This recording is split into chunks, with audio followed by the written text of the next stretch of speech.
appreciate you jumping on with me here. And I guess to start off, we met each other, what, 10 years ago, maybe 11 years ago? I think that's about right. Yeah. I came on board there with Mercury. I think you were already there, and I was a young buck, I guess, and you took me under your wing and taught me kind of the ropes there.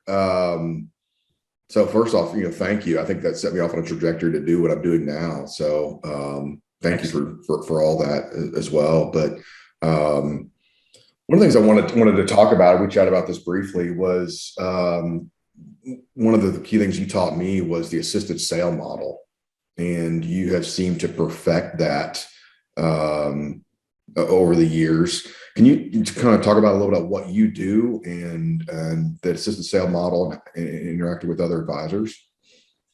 You bet. And, back to your previous point, mentoring is important. This is a business that not nearly as many folks are coming into, and it's important for those that are interested in planning and life insurance and providing time-tested, tax-efficient solutions to advisors and their clients is needed now more than ever. Relative to the assisted sale, I'm not sure that was part of the master plan, but not having a line for retail sales, I was really intrigued by the whole life insurance industry, the power of the product, the impact of the planning. And the assisted sale is essentially working through intermediaries, and those would be financial advisors, property and casualty producers, attorneys, CPAs. And the reality is that they have the clients and maybe not necessarily the knowledge to be a high level filter to the life insurance industry.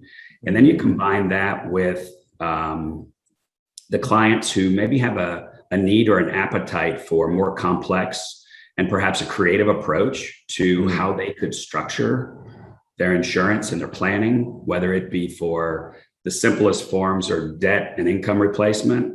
More of the complex would be, providing a legacy to your children. Some of the other, strategies that we use are, income and estate tax mitigation.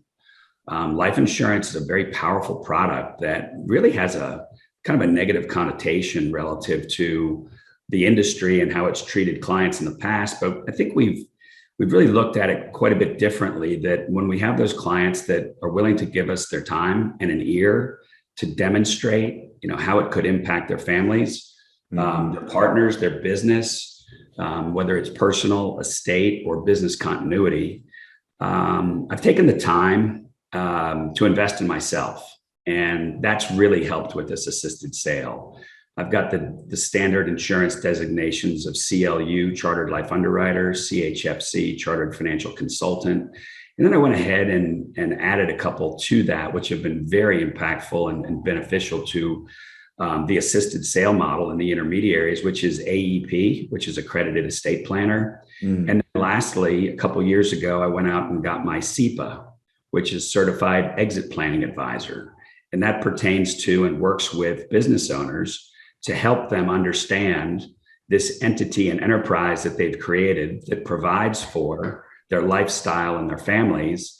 But under the CEPA designation, the concept is to help these business owners understand, as they're rolling down the highway, what their exit options are. And if we can do that 1 to 5 years prior to a transaction, and a transaction could be inter-family or intra-family. And it could be a partial sale, it could be an ESOP, it could be a full sale to a third party. But if we're able to help them understand what the value is, whether they're ready or not to exit the business, an awful lot of business owners, that's their identity. That's where they've been going from 7 to 7 for the last 20, 30, 40 years. Are they ready to exit the business? And we also do, as an add-on that's very beneficial, we do complimentary business valuations. And the business valuation is one of the most impactful tools for a business owner, in that we provide several different methodologies, including liquidation value, asset sale, enterprise value. And in discussing the results of the business valuation with the clients, we're able to help them understand what their gap is. And what I mean by gap is the difference between liquidation value and enterprise or fair market value. And that's a big crevasse in most of these business owners' planning world. It's the classic cobbler's kids, right? They'll do anything but plan for themselves. They're worried about cash flow. They're worried about acquisition. They're worried about hiring and retaining good talent. They're worried about, inventory issues. So the SEPA designation has been super helpful relative to providing that additional and enhanced value for our business owner clients, and the estate accredited estate planner has been super helpful in combining, all of our knowledge with how to efficiently preserve and transfer assets as desired based on objectives for generations to come. So if you found, that these business owners that you're interacting with, is that they get caught up in the day-to-day, week-to-week of running their business, that they almost forget why they even started in the first place. And secondary that to that question is, do you find that these business owners don't even realize how equitable the transition could be, and they jump on it quicker than expected? Or what does that look like? It's actually the opposite. Okay. From the standpoint that if you've got a business that's valued at $10 million and the owner's taking out $1.5 million a year, well, that's a 15% return on equity. And when you help them understand that and that doesn't even include the stealing privileges, air quotes, that, they're able to run so many personal and family expenses through the business, whether it be, private plane, private hours, whether it be paying for cars and trucks, boats, ranches, lake houses. So when we're able to quantify the value of the business with a formal report, and then talk in terms of how would you recreate your $1.5 million business plus $250,000 a year of expenses, it's critical for that business owner to understand this enterprise value of the business. Now, having said that, if they did choose to sell the business and they were able to obtain $10 million for it on the fair market value, whether it be a strategic or just a sale to a third party, strategic sale or a third party sale, if they put that money into the market, most of the financial advisors reasonably expect to produce somewhere in the neighborhood of 5% per year. The more conservative approach is 4%, the more aggressive is 6%. But if we use an average of 5% on a $10 million brokerage account, that's $500,000 a year. So in the mind of the business owner, when you share what it is that their opportunity is after they've exited the highway and they can turn principal into income, well, in that example, they've cut their lifestyle by 2/3.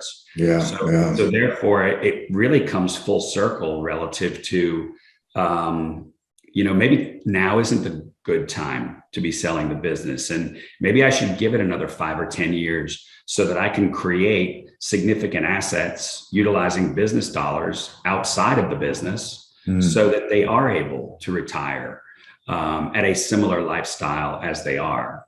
And as we both know, that takes time in the market, time to save, time to create, the assets that will provide for the desired outcome.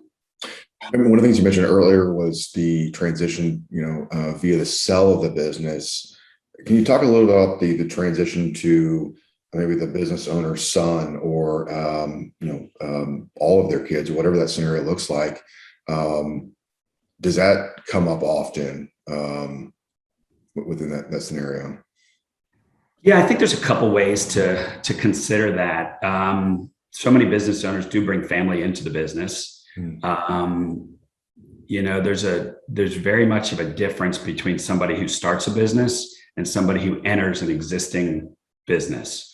that entrepreneurial spirit, that focus and dedication, typically by first generation business owners, is oftentimes not found in the second or next or generation. Oftentimes it skips a generation. Wow. So when we think in terms of transferring a business to children, we think it's critical to have, so many of those conversations relative to, is the owner ready and are the children ready? Yeah.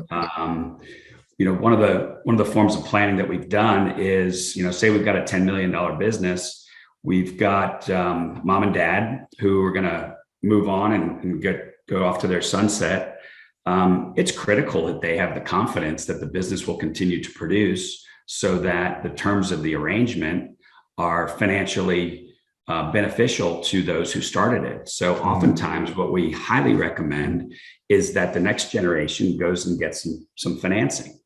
And that way, perhaps in this example, they go borrow $5 million from the bank, and they're on the line for the note and the payments. And then the remaining $5 million, they pay out over time, on an owner or parent financed arrangement. So it's important that if in fact they do want to transfer it to the children, that they have the supreme confidence that it will succeed to that next generation. One other thought that comes into that is, let's assume you've got 3 or 4 key employees that aren't family members, and then you go transfer the business and the equity to the children. You may ruffle some feathers relative to the core management team that's provided you with the growth and success of the business. So it's also critical to make sure that we can incentivize them so that they will stay and they will assist in that next generation. And maybe that comes in the form of equity. Maybe it comes in the form of deferred compensation. Maybe it comes in the form of a stay bonus. So, so far we've talked about business structure and strategy. We haven't talked about insurance, right? So we go through all these discussions and defining the objectives and running the stress tests on the financials relative to, is this a practical approach to transitioning the business downstream? I think one of the phrases I've heard you say before, and I probably will always remember this, is retain, reward, attract. And I like the phrasing of that, but that kind of plays into what you just said here relative to key employees and keeping them around and keeping them happy, right? Your key employees are your profit centers. Yeah.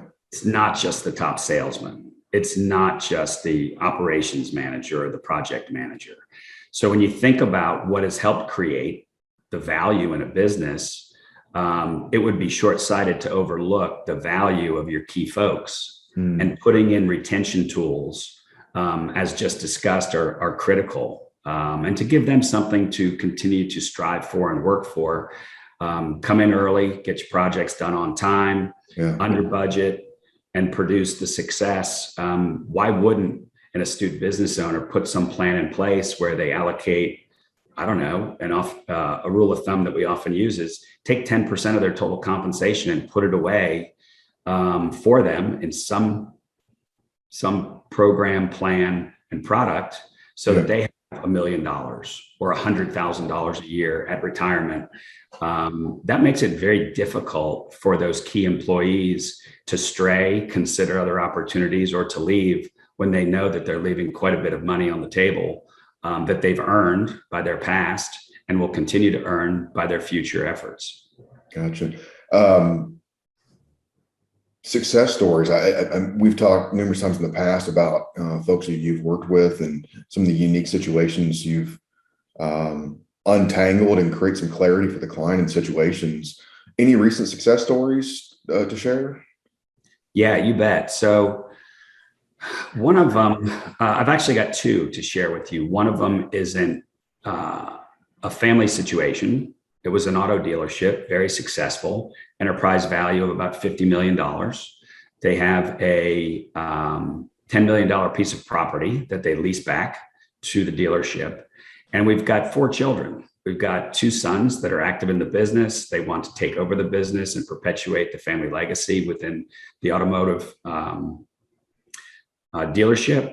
And then we've got 2 non-active family children. Another son and a daughter have chosen to follow through on their non-family business career paths. And if you think about it, fair isn't necessarily equal, right? So when we started with this particular family, their estate was divided equally amongst the 4 children.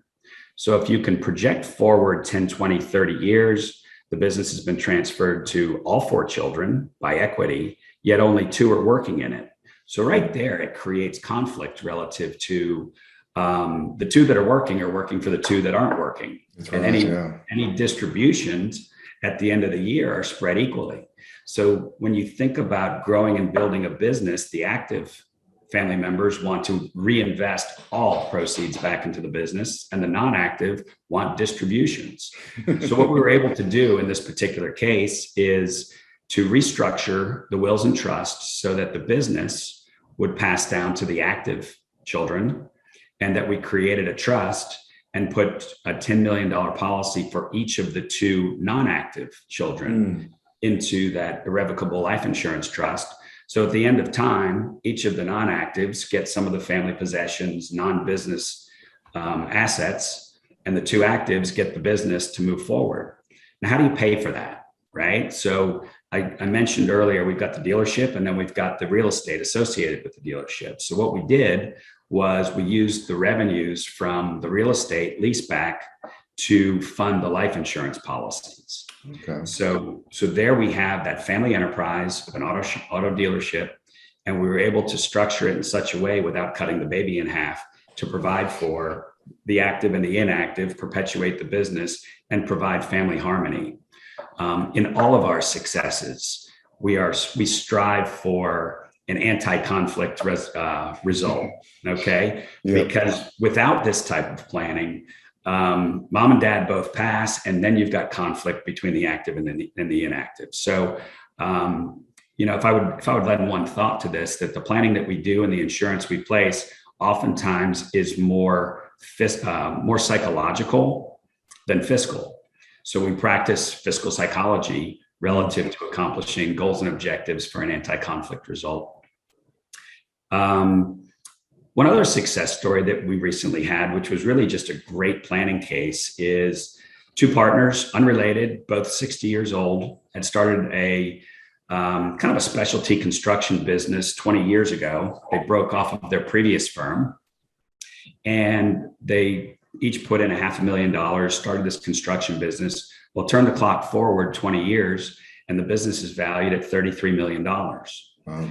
Their documents were still representing the original partnership when the business was valued at $1 million, and now it's valued at $33 million, wow, which really pushes them into a near estate tax bracket. So when you think about the planning that we do between partners, if we're not considering the efficient transfer of wealth from a personal and estate approach as well, then we're really not doing that client a great service. So the end result of this happened to be where we structured the buy-sell agreement between irrevocable trusts, which were SLATs, or spousal lifetime access trusts. So during the next 10 years, which is when as they desire to work and finish up their time at the business, the policies are owned in a cross-purchase method between trusts that are already down generation and outside of the taxable estate.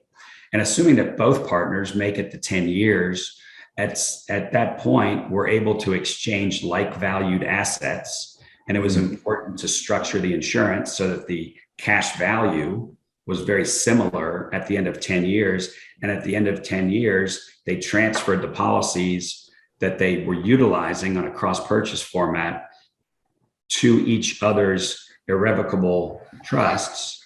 And now they can utilize that insurance for estate tax liquidity. Okay. So we took that business owner from, I'm not interested in spending $1 on life insurance, to how fast can we fund these policies with business dollars over the next 5 or 6 years so that this plan is funded. It uses business dollars along the way to do that. And that we end up being able to utilize what we've allocated resources to transfer and perpetuate our family legacy and have liquidity to provide for surviving spouses and estate taxes.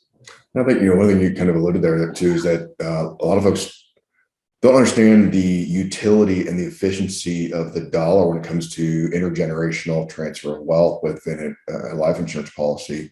The prevailing thought is it's a tool to use to perpetuate resources within the current generation. But just looking at the transfer of wealth of that tool there, you have a proprietary tool I think you've used before to show that of what that means from an efficiency standpoint, correct? Yeah, we've modeled and created different programs to really help the client understand the value of life insurance. Yeah. If you woke up tomorrow and picked up the phone and called 10 business owners and said, how'd you like to talk about, buy, sell planning and estate taxes? You might as well go golfing, because what they hear is an insurance pitch and a lawyer's bill, right? Yeah. So it really takes some time to utilize the assisted sale approach to help script the conversation with the advisor to the client so that they have interest. So typically it comes in the form of storytelling to gain the initial interest. And then once you get in the door, you really do have a very narrow window to demonstrate ability and value to that client. So in creating those tools, one of them is called the economics of life insurance. And what we do on a single page is demonstrate the various term durations, 10, 20, 30. We also show a permanent product. And then we also demonstrate a short pay or even a premium financed approach to funding their life insurance. We run calculations that show the chance of dying in the next 10, 20, or 30 years for the term insurance. And what we find on most 10-year term policies is you have less than a 2% chance of dying actuarially when you buy this 10-year term policy. Yet that's what's being marketed on the radio, on television. Yeah. That is the cheapest form of insurance, but it's also got the least likelihood to provide any kind of meaningful value unless there's an accident or a significant illness like a heart attack or cancer.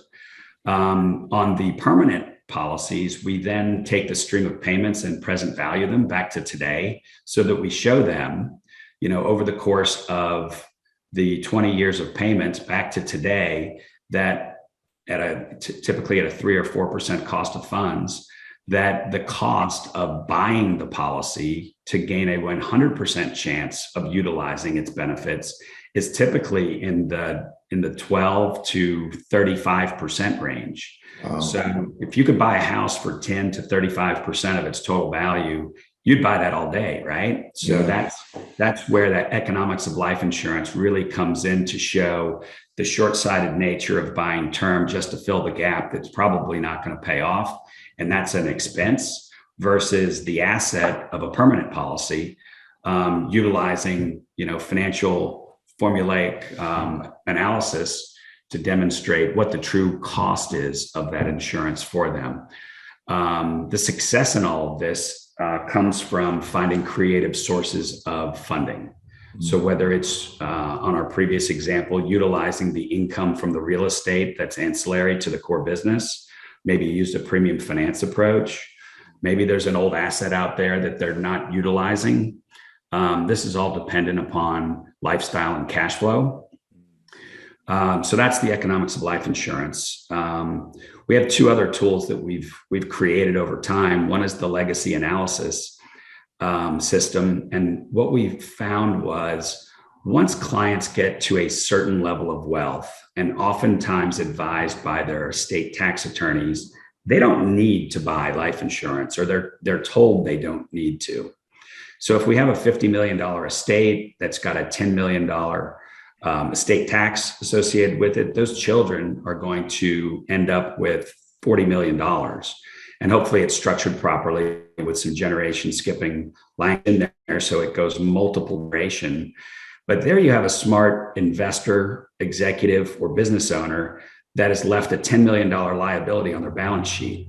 So what the legacy analysis system does is, if in fact your planning is true and it is the way that you'd like to see it occur, we show the client 4 different ways to accomplish $40 million to the kids, eliminate the $10 million tax from their balance sheet, that liability that we mentioned, and then we quantify the additional impact that they could have on community, society, and philanthropy. Because if we structure some insurance within that $40 million inheritance, that's going to create a bigger balance sheet. That bigger balance sheet allows for more impact during lifetime and at death, to fund a family foundation, to name a ballpark after you, to really follow through on those things that are meaningful, instead of it being sent to the federal government in the form of an estate tax, where a lifetime of effort will be spent in a matter of nanoseconds. So again, these are all conversations utilizing probably more psychology than finance. Yeah. But if the kids are going to still end up with 40, and now we can put 20 to the community and to charities that they enjoy, appreciate, and give to on an annual basis. And then the icing on that cake is, once you've accomplished what your desire is from an inheritance perspective, you've created a bigger balance sheet, they can give away money during lifetime without affecting the children. Okay. And they can get an income tax deduction for it. So now you're adding yet another lever and pulley to their overall efforts, and offsetting some taxable income with their charitable intentions and contributions. And then the last program that we created was the private Social Security program. And I'm 57. I'm the last of the baby boomers, born in 64. Well, based on the statistics that are out there today, my year is the last year that we can reasonably expect to obtain a full Social Security benefit payment.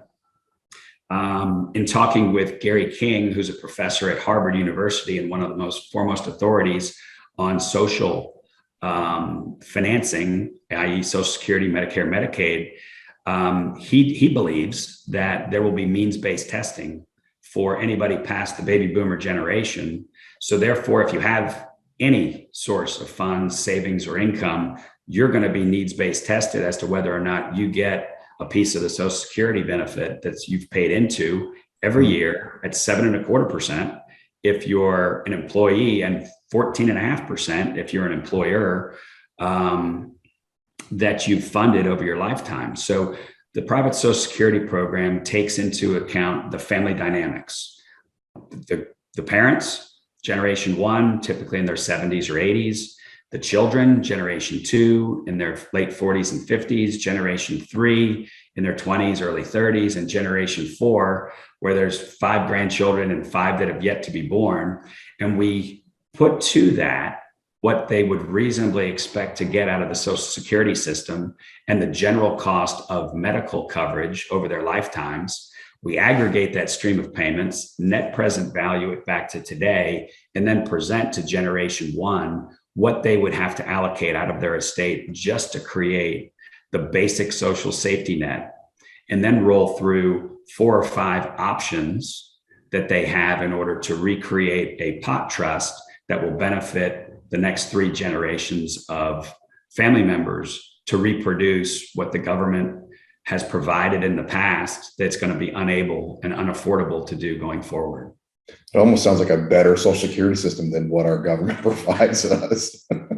That's the motivation, private Social Security. Life is expensive. Life is very expensive. And in addition to providing an inheritance, creating the structure around a family pension or a family Social Security benefit, just to provide the basics, has been very well received, and we've put to market quite a few of these for those clients that are concerned about tomorrow. Mild pivot here. I mean, we talked about a little bit the other day about some tax legislation, and I wanted to give you some time to share some thoughts about that before we depart here. But current tax legislation that might impact your space or the business owner space? So we are on September 23rd, 2021, and the House of Representatives is about to vote on their next tax package. And Within that, we've received several very good summaries of the Biden tax plan. The high points of it relative to planning is if you've got some wealth, there's a bullseye on your balance sheet by the federal government, and they have proposed one to reduce the estate exemption from 11.7 million per person to half of that. So that follows through on terminating the enhanced lifetime and death exemptions from 11.7 to 5.3. Additionally, there's been some very powerful strategies used by the legal community with businesses, privately held assets, any asset that's truly appreciating, where the client has traditionally used any type of grantor trust to create this entity, to gift or sell assets to it, which is a freeze technique for the appreciation that that asset would achieve over the next 10, 20, 40 years. But they maintain the ability to pay the income tax on that. So a very powerful tool known as the intentionally defective grantor trust is very much in the crosshairs of the revenue focus of Washington, D.C. So, if you think about those plans that have been put in place, congratulations to all those families and business owners that have frozen and transferred wealth. It's projected that there's 60, 90, 120 days remaining that this could, in fact, continue to be used. So we're seeing a very strong interest and commitment to acting on these things, these planning strategies that clients have thought about for years, have waited for, and now the time is now to act on it. So the current Biden tax proposals should provide very much of an enhanced focus on gifting strategies and leverage strategies to take $1, turn it into $8 that's tax-free and outside of your estate through life insurance. Gotcha. Well, man, I want to be respectful of your time here. Excuse me, you want to start over? It's fine. Be respectful of your time. That's an edit. That's an edit, by the way. Oh, I'll probably leave it in, man. It actually provides some authenticity here. So, but anyway, yeah, I want to be respectful of your time here, Jeff. And I really appreciate you jumping on with me and going over this stuff. For the folks that are going to be watching this, I want them to be able to get in touch with you. What's the best way to do that? Email, phone? Yeah, either or. Phone number is 214-906-1840. And my email is Jeff, Jeff, at applications4life.com. Great. Well, great. Like I said, I really appreciate this, and I'll put your contact information within this post and everything as well. But man, I really appreciate our relationship, our friendship over the years. You've been an inspiration and motivation to me on a number of different fronts, and I look forward to catching up here real soon. Yeah, I would like to share one other thought for you. And planning's the focus. A good plan filters legal, tax, and financial considerations that they all work together in unison to provide for. And then oftentimes I work with clients and share the Gemini analogy. And the Gemini analogy pertains to twins. And let's assume you and your twin sister have the opportunity to do this planning, to implement some strategies to tighten up your wills and trusts, to take advantage of freeze and transfer techniques, to find a creative source of funding to leverage, to create a leveraged tax-free bucket of funds. And we just asked them, one of you acted on it and one of you chose not to act on it. Look forward 20 years, who's better suited for changes in tax law, economic downturns, business interruption, a premature death, divorce situation? That twin who's acted on the planning is going to be far better off than the twin who chose to table it, defer it, or become the cobbler and just not address it. So I would add that to, really the psychological approach of, should I do it or shouldn't I do it? Well, it's always better to do it. And if you're not going to do it, do something. So with that, thank you for including me on your podcast. Phil, best of luck to you. And, as needed, you know where to find me, and always willing to help you out. Awesome, man. We'll talk to you soon. Okay. You bet. Thank you.